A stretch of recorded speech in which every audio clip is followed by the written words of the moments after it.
우리에게 주시는 하나님의 말씀 느헤미야 6장 1절에서 9절 말씀 되겠습니다. 느헤미야 6장 1절에서부터 9절 말씀 같이 믿음으로 봉독하겠습니다. 하나님의 말씀입니다.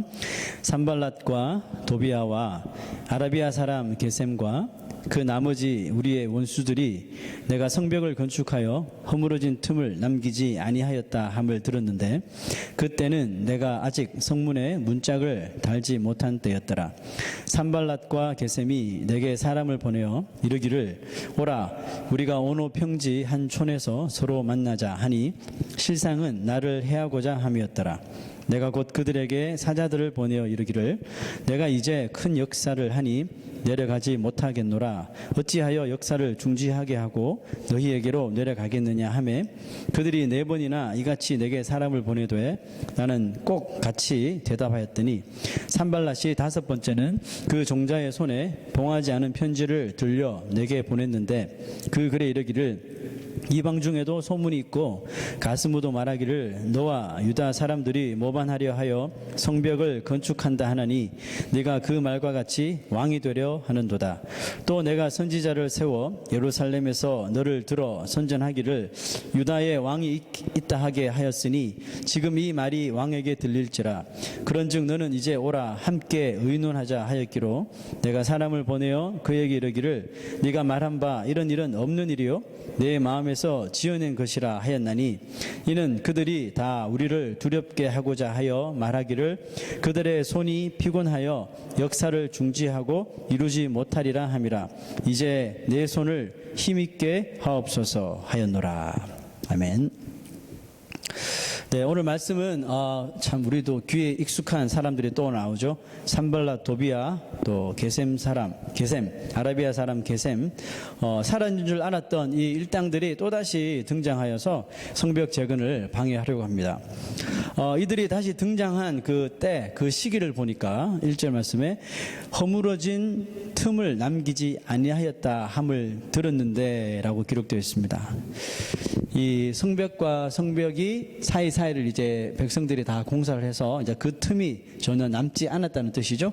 이것은 이제 성벽 자체는 이제 마무리 공사가 다 되었다는 것을 알 수 있습니다. 그럼에도 불구하고 그때는 내가 아직 성문에 문짝을 달지 못한 때였더라 그랬어요. 벽은 다 세워졌는데 이 예루살렘에 성문이 많았죠, 그죠? 아직 성문은 달지 못한 그런 상태라고 합니다. 이 말은 성벽이 전체적으로 다 완성되지는 않았다는 것을 의미하죠. 성벽에서는 물론이거니와 우리가 건물에는 보면 모든 건물에 문들이 있죠. 문이 주는 이 효과는 아주 상당한 것입니다. 어제 한국에서 한 20년 전에 미국에 처음 왔을 적에 놀란 것이 있었는데 집에 담이 없더라는 겁니다. 어떻게 집에 담이 없지? 이렇게 생각했어요. 그래서 쉽게 도둑이 들 텐데 했는데 이제 집을 이렇게 좀 방문해 보니까 담은 없는데 현관문이죠. 또 뒷문. 문은 자물쇠가 뭐 2개, 3개 막 어떤 집은 4개씩 이렇게 막 달려 있더라고요. 네. 그걸 보면서 이 미국은 이 담보다 이게 문의 중요성을 생각하는구나 이런 것을 느끼게 되었습니다. 산발랏 일당들도 성문이 달리기 전에 또다시 방해를 하게 된 것도 뭐 같은 맥락이라 생각합니다. 성벽에 성문이 딱 달려지면 이제 더 이상 이제 들어갈 데가 없죠. 공격할 수 없다고 판단한 거죠. 이처럼 여러분 성도의 삶에도 이렇게 문이 필요해요. 그 문은 어떤 문입니까? 예수님은 말씀하시기를 내가 양의 문이로다 그랬어요. 그죠? 양들의 문이시다 그러셨어요. 맞습니다. 그리스도가 내 삶의 문이 되도록 해야 합니다. 예수님을 통하여 들어가고 예수를 통하여 나와야 한다는 뜻입니다. 무슨 말이냐면 예수님이 내가 어딜 들어가고 내가 어디에서 나오는 것을 다 차지하시도록 맡겨드리는 것이죠. 우리가 언제 유혹에 넘어지고 언제 시험에 쉽게 빠지게 되는 줄 아세요? 주님을 의지하고 살다가 한순간 주님을 딱 외면할 때, 즉 예수님이 내 삶을 차지하시는 것, 내가 들어가고 어딜 들어가고 어딜 나오고 이런 모든 것들을 차지하시는데 한순간 내가 그것을 방심하고 맡겨드리지 못할 때, 그때 우리는 유혹에 넘어지게 되고 시험에 쉽게 이렇게 걸려 빠지게 되는 것을 봅니다. 참 놀랍게도 또 귀찮게도 이 악한 마귀는 우리들이 생각하는 생각보다 아주 끈질겨요. 끈질기고 포기를 모르는 존재예요. 주님을 잘 따르고 섬기며 예배하던 사람이 한순간에 넘어지는 것이 다 그런 이유예요. 산발랏 이 일당들이 포기하는 듯 하면서도 잊을만 하면 또 이렇게 불쑥 나타나는 거 보십시오. 포기하지 않는다니까요. 예수님의 제자였던 베드로가 모두 다 주를 떠나도 나는 절대로 주님을 떠나지도 버리지도 않겠다고 약속하고 맹세까지 합니다. 그랬던 베드로가 여러 장소도 아니에요. 한 자리에서 결국 3번이나 나는 그분을 모릅니다. 그 사람이 누군지 몰라요. 하고 3번이나 모른다고 부인해 버렸습니다. 예수님의 말씀이 정확하게 맞았죠. 그 베드로는 예수님이 말씀하실 때 자만하지 말고 예수님 말씀을 좀 잘 새겨 들었어야 했었습니다.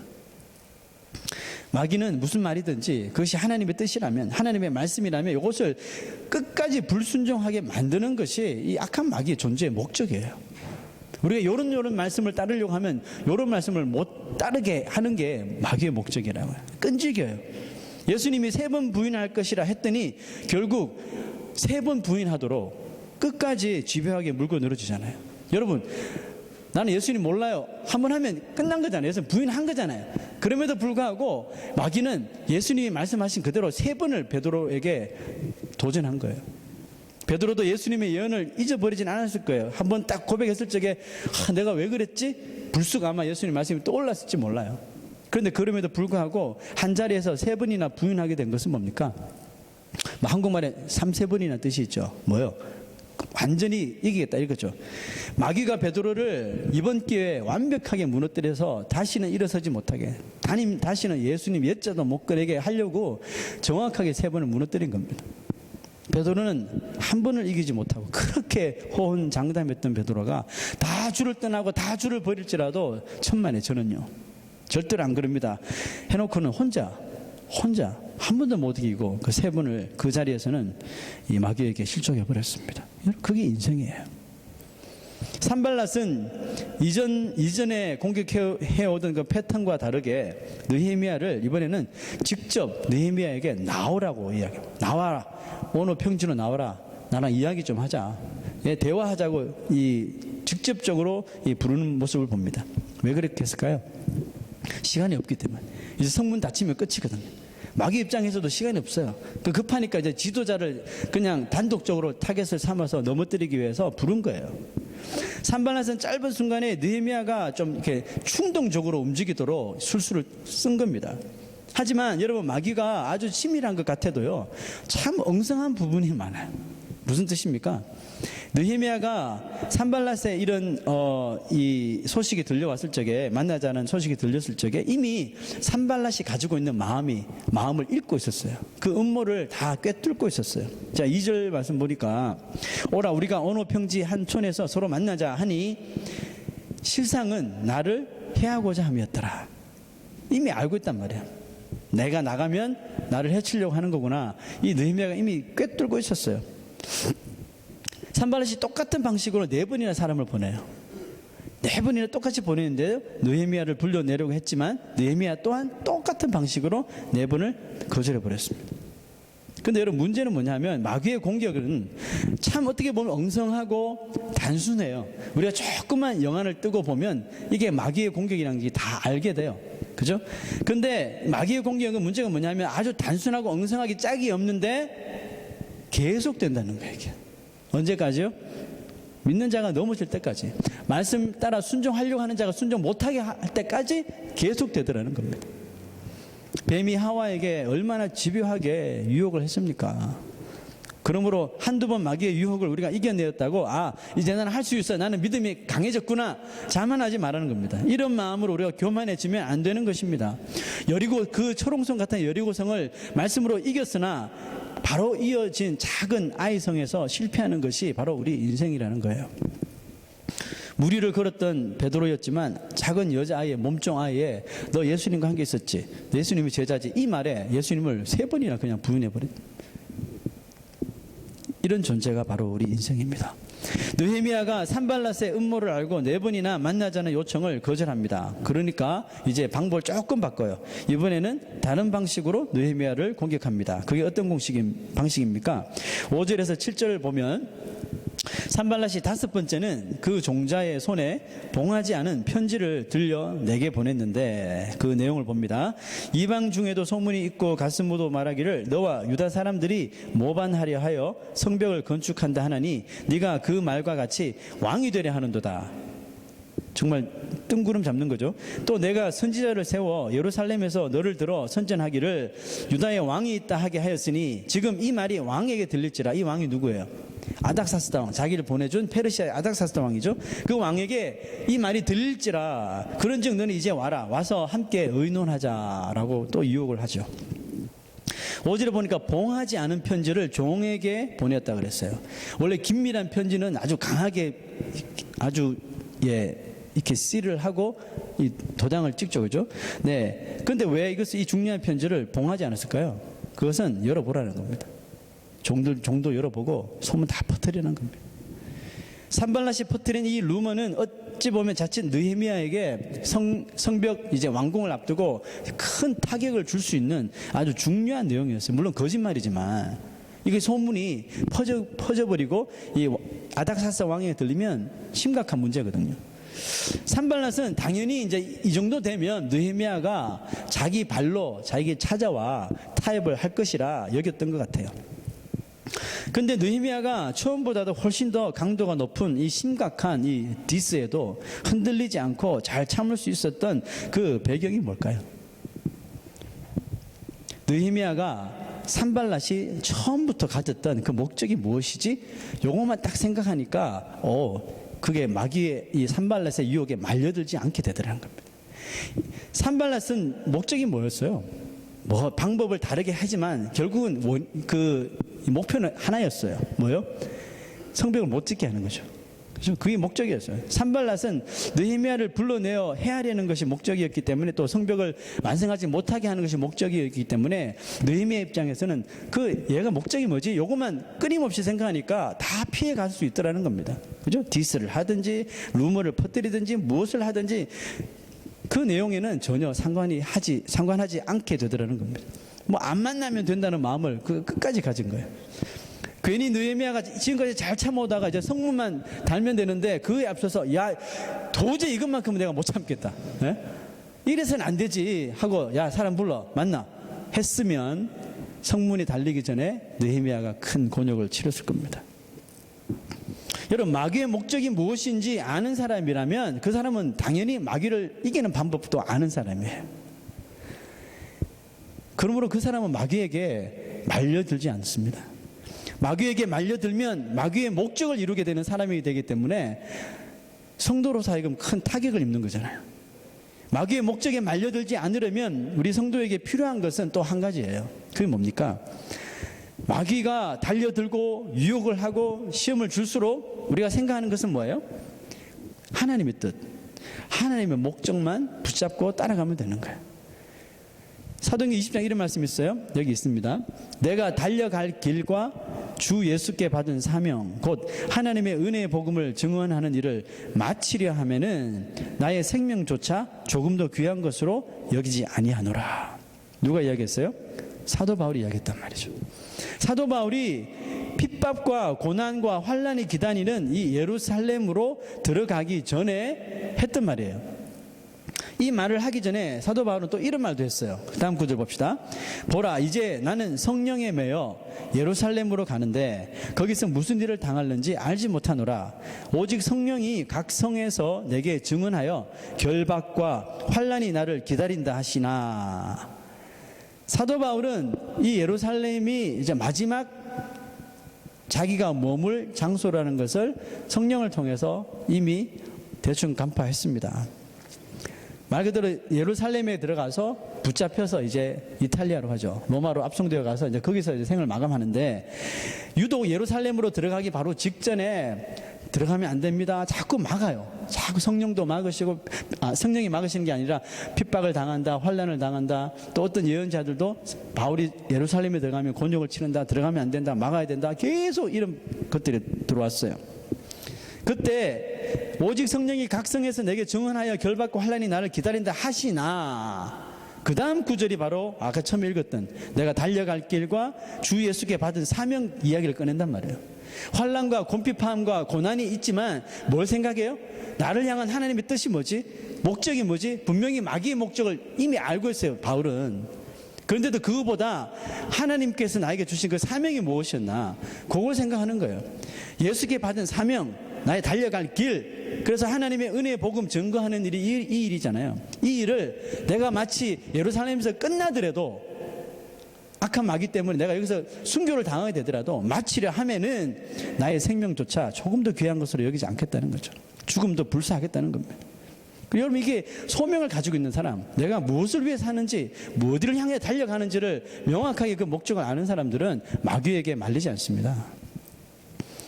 보세요, 바울은 피하지 않습니다. 왜냐하면 자신의 생명보다 더 귀한 것이 자신을 향한 하나님의 뜻, 하나님의 목적이었기 때문이에요. 자신을 향한 하나님의 뜻, 자신을 향한 하나님의 목적을 깨닫고 젊은 목숨까지 아낌없이 바쳤던 미국의 한 선교사를 여러분들에게 소개합니다. 아마 잘 알 거예요. 짐 엘리엇이라는 사람입니다. 1951년에 짐 엘리엇은 그 미국의 휘튼 대학을 아주 수석으로 졸업하고 교수 자리가 다 정해졌는데도 불구하고 자기가 받았던 사명, 에콰도르에 복음을 전해야 된다는 사명 가지고 그냥 교수직 다 버려두고 에콰도르로 날아갔습니다. 에콰도르에서도 아주 난폭하고, 또 외부인들은 뭐 특별히 백인이라면 무조건 이유 없이 죽이는 그런 컬처를 가지고 있었던 족속이, 이 미개인들이 아우카족이었어요.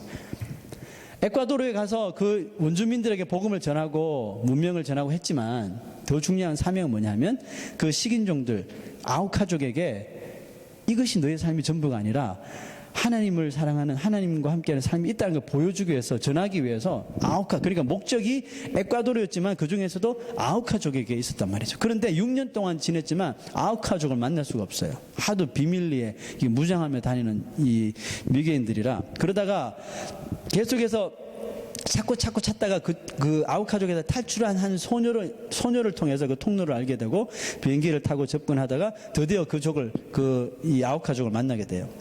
그곳에 이제 비행기로 착륙할 만한 장소가 어디 있나 계속 물색하다가 이제 그 강가 옆에 비행기를 착륙할 수 있는 장소를 발견하게 됩니다. 그리고 이제 그 친구들과 동료들과 함께 이제 그 땅으로 들어가기로 마음의 결정을 내려요.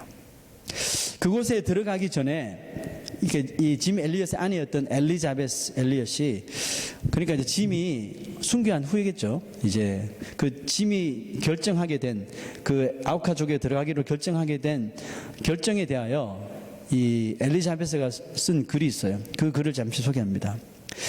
자, 이렇게 이야기했습니다. 언제나 그랬듯이 짐은 충동이 아니라 원리를 따라 움직였다. 짐이 충동으로 만약에 행했다면 어느 길을 택했을지 나는 모른다. 그가 당장 아우카족에게 가려는 충동도 강했지만 그에 못지않게 그의 가족, 그가 땀 흘려 일구어놓고 사역했던 다른 부족들에 대한 사랑도 아주 강했기 때문이다.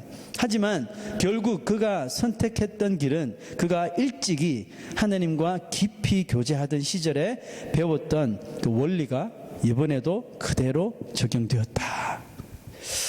여러분, 이 짐 엘리엇이 따른 그 원리가 뭐예요? 물론 아우카족을 만나기 위해서 6년을 거기서 있었지만, 아우카족을 발견했을 적에 충동적으로 지금 들어가자 이런 마음도 있었겠지만 결국 짐을 그 안으로 인도하게 된 것은 원리였다는 거예요. 이 원리가 어떤 원리입니까? 하나님과 깊이 교제함으로 자기 마음속에 배웠던 성경 말씀의 원리죠.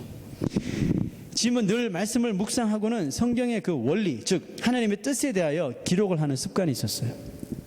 그리고 그 원리를 자신의 사역과 삶에 항상 적용을 하였습니다. 우리가 말씀을 읽고 그 말씀을 묵상해서 기록하는 건 참 좋은 습관입니다. 그래서 끝날 것이 아니라 그 기록한 말씀, 묵상한 말씀을 내 삶에 이렇게 적용하는 것이 아주 유익한 것이라는 겁니다. 그리고 지금 이 순간 생명을 잃을 수도 있는 절체절명의 순간에 짐 엘리엇은 아우카족으로 들어가는 것이 충동적인 것이 아니라 바로 하나님의 말씀이 6년 전부터 이끌시는 그대로 행동을 하게 되었다는 것입니다.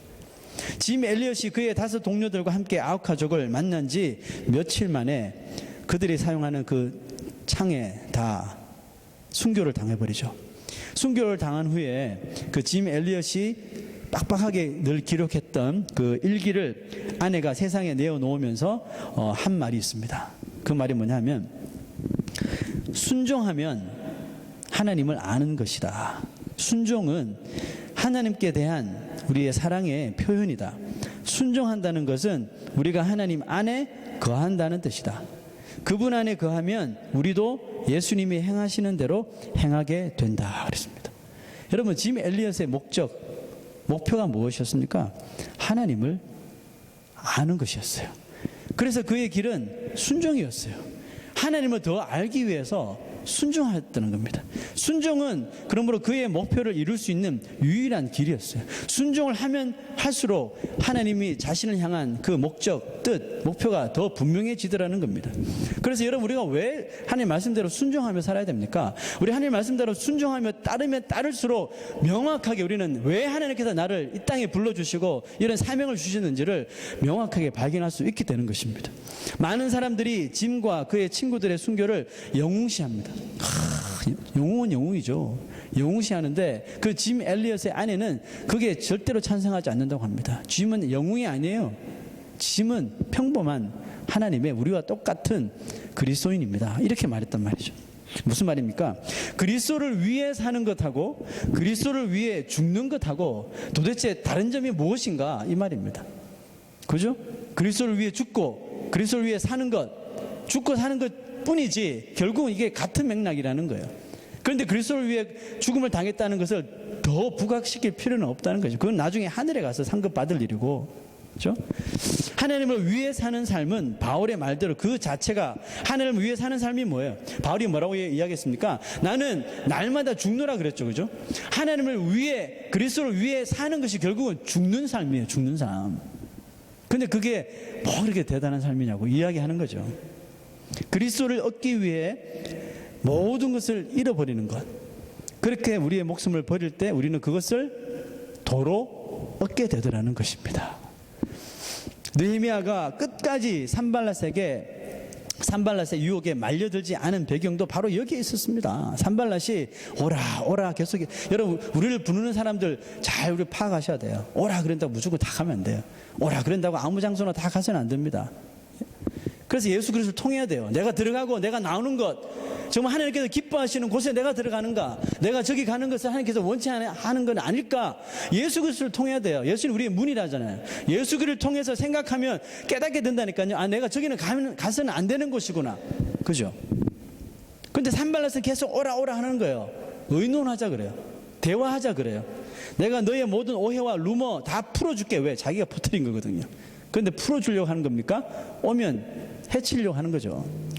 느헤미야가 이걸 명확하게 꿰뚫어 볼 거 있잖아요. 그러니까 말려들지 않는 거예요. 느헤미야는 충동적으로 행동하지 않았습니다. 아예 눈도 깜짝하지 않았다니까요. 이 사실이 아닥사스 왕에 들어가게 되면 당장에 목이 날아갈 수 있는데, 여러분, 느헤미야가 목 날아가는 거 겁나서, 목 날아가는 것을 겁나했다면 예루살렘으로 오지도 않았어요. 그죠? 그딴 것이 전혀 이 느헤미야를 흔들지 못하더라는 겁니다. 저는 이 느헤미야의 믿음을 참 우리가 좀 본받았으면 좋겠어요. 뭐 죽고 사는 것, 어떻게 보면 정말 하나님의 이루시는 목적만 생각하면 우리의 죽고 사는 것 아무거나 아니잖아요. 그죠? 근데 그것 때문에 맨날 누가 나한테 이런 이야기해서 저런 이야기해서 나를 이렇게 생각해, 저를 생각해, 온갖 그런 루머와 마귀가 퍼뜨리는 그런 것들 때문에 막 시험 들고, 그럴 필요 없습니다. 여러분, 한 가지만 보시면 돼요. 하나님이 나를 이 땅에 불러주신 목적, 목표, 그것만 끝까지 붙잡으면요 절대 말려들지 않습니다. 3절 보세요. 내가 이제 큰 역사를 하니 내려가지 못하겠노라. 어찌하여 역사를 중지하게 하고 너희에게로 내려가겠느냐. 처음에 그 산발랏 일당이 오라고 말했을 적에 이런 말을 했었죠, 그죠? 내가 이제 큰 역사를 하니, 그 분명한 이유로 되고 있어요. 내가 지금 하고 있는 일 때문에 못 내려간다고. 그게 뭐예요? 큰 역사예요. 큰 역사를 영어 성경 보니까 a great project라고 기록했어요. 어제 영어 성경 읽는데 그 의미가 크게 저한테 딱 와닿았어요. A great project. 이게 참 멋있는 글이었어요.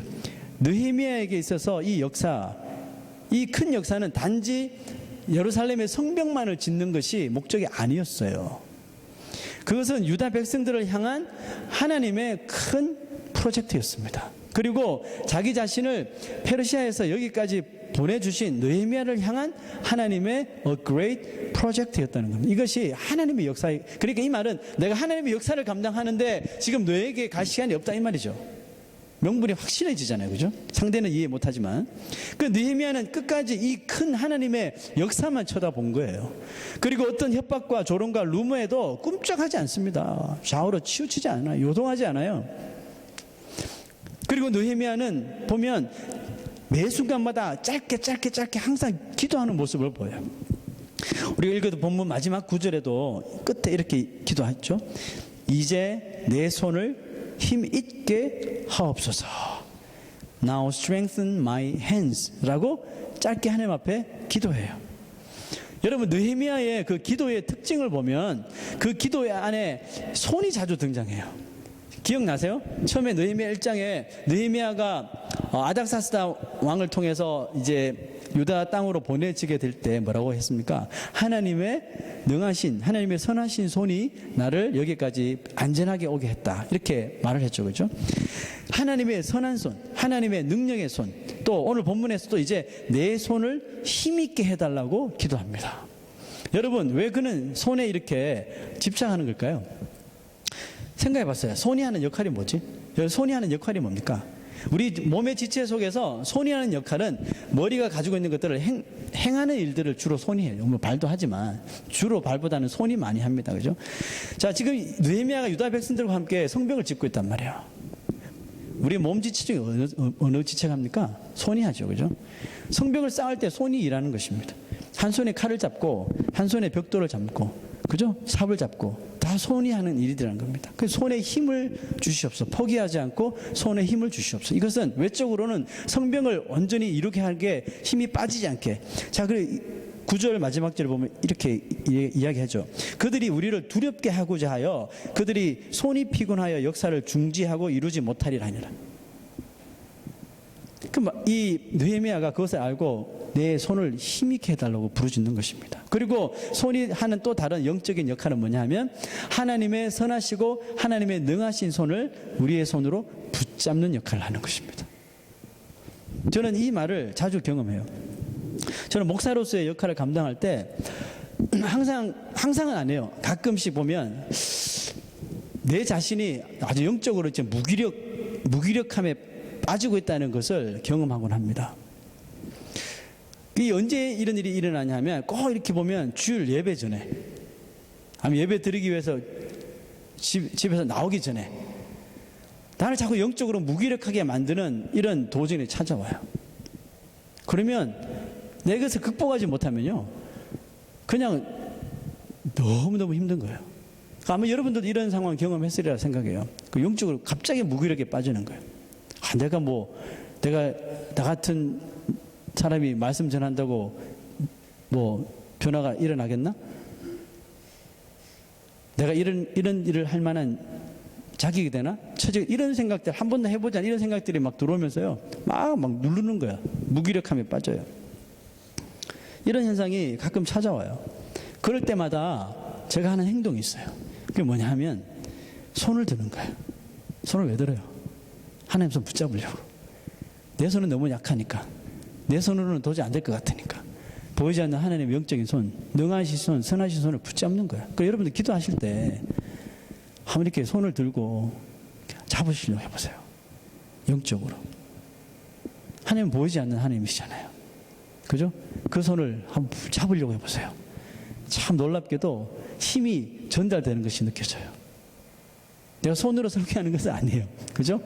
근데 이 손을 통해서 하나님께서 능력을 더하여 주시고 나의 말을 강하게 하여 주시고 내 마음을 강건하게 하여 주신 것을 느낍니다. 그래서 주님 하나님의 뜻을 가로막는 이 영적 무기력함을 하나님의 손으로 이기게 해달라고 기도해요. 기도할 때 하나님은 우리를 충동적으로 살지 않도록 이끌어줘요. 마귀는 자꾸 우리를 충동적으로 행동하게 만들잖아요. 그런데 하나님 우리 손을 붙잡을 때 우리는 충동적으로 일하지 않도록 하나님께서 이끌어주셔요. 신기하게도 평소에는 잘 기억나지 않던 성경 말씀이 그렇게 하나님 손 붙잡고 기도할 때 그 말씀이 불쑥불쑥 떠올라요. 그래서 여러분 우리가 평상시에 성경을 많이 읽어두셔야 돼요. 성경을 많이 그게 무슨 뜻일까 이해하지 못하더라도요. 그 말씀이 불쑥불쑥 떠오를 때가 분명히 있어요. 그죠? 참 놀랍게도 제가 약할 때 하나님 손 부여잡고 기도하는 가운데 주신 그런 말씀들 있잖아요. 그런 말씀이 이상하게 놀랍게도 현재 나의 상황에 딱 이렇게 맞아 떨어지더라는 것입니다. 그러니까 그 짧은 한 구절의 말씀이 나를 훅 하고 이렇게 세우는 거예요. 이게 말씀의 원리예요. 이게 말씀의 능력이에요. 근데 느헤미야가 지금 붙잡은 게 이거잖아요. 지금 충동시키잖아요. 지금 산발랏이 너 이제 큰일 났어. 너 왕 되려고 하는 거라며. 저 페르시아 왕에게 들리면 너는 끝이야. 충동적으로 우리가 대처할 수 있는 상황인데 느헤미야가 그거 보지 않고 내 손을 힘있게 해달라고 붙잡잖아요. 그러니까 쉽게 이겨버리잖아요. 저는 솔직히 좀 충동적인 사람이었어요. 과거에.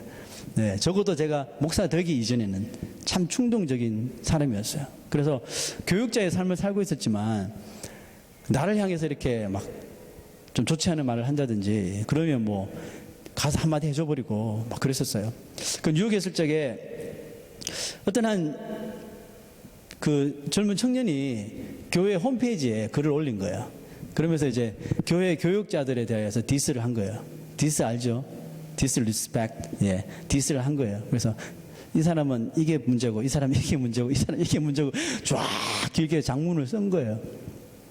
아니나 다를까 내 이름도 거기에 딱 있으면서 디스를 한 거죠. 화가 나더라고요. 뭐 내가 그렇게 뭐 자기한테 잘못한 것도 별로 없고 그런데 그렇게까지 해야 되냐 하면서 당장에 불러서 한마디 해주고 싶었는데 안 했어요. 하면 똑같은 사람 될 것 같고 해서 참았어요. 참고 교회에서도 이제 교육자 회의를 하면서 뭔가 대처를 해야 되지 않겠느냐 말했지만 그냥 내버려 두자 하고 내버려 뒀어요.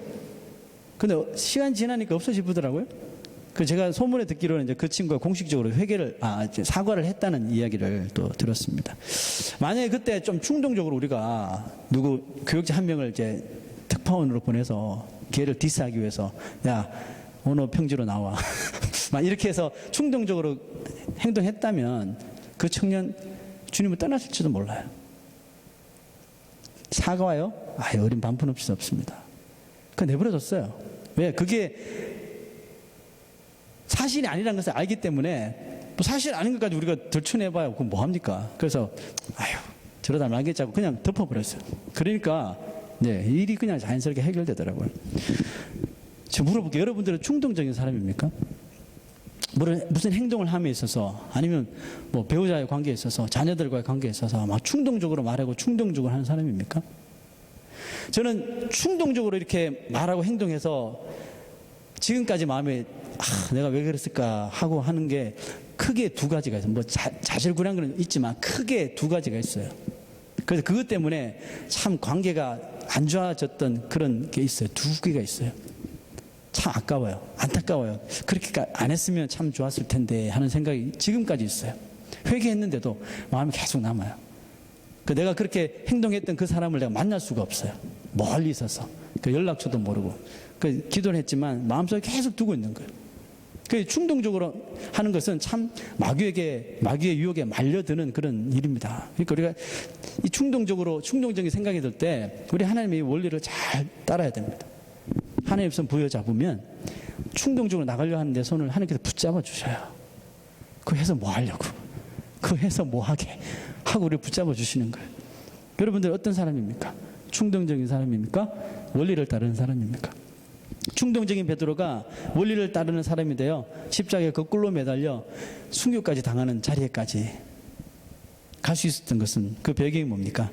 바로 예수님께서 끝까지 그를 믿어주고 그를 사랑해 주었던 그 예수님의 변함없는 사랑 때문이었습니다. 우리가 충동에 붙잡히기 전에 주님의 그 말씀의 원리를 붙잡을 수 있는 것 또한 우리를 사랑하여 주시는 그 하나님의 영원하신 사랑 때문에 그렇죠. 그 사랑이 나를 붙잡고 있기 때문에 우리가 그런 마귀의 유혹에 빠지지 않게 되는 겁니다. 누구보다도 예수님은 십자가 죽음을 앞에 두고 충동적이지 않으셨어요. 오히려 원리를 따르셨어요. 예수님께서 십자가에 달린다는 것을 아시면서 달리기 바로 직전에 겟세마네 동산에 올라가서 기도하는데 이렇게 기도했잖아요. 아버지, 아닙니까? 십자가 져야 하는 거예요. 죽어야 하는 거잖아요. 고난이에요. 이 고난 할 수 있으면 좀 물러가게 해 주실래요? 충동적이잖아요. 충동적인 것을 말릴 뻔 했었는데 곧바로 예수님께서 다른 게 뭐예요? 그러나 내 원대로 하지 마시고 아버지 원대로. 아버지 뜻이 뭐예요? 그 아버지의 원리잖아요. 나의 원리로 하지 말고 나의 충동적인 것을 하지 말고 아버지의 원대로 해 주시옵소서 하고 십자가를 지신 것입니다. 말씀 결론 맺을게요. 나의 삶 가운데, 우리의 삶 가운데 마귀가 충동적으로 행동하도록 자극할 때가 많습니다. 그죠?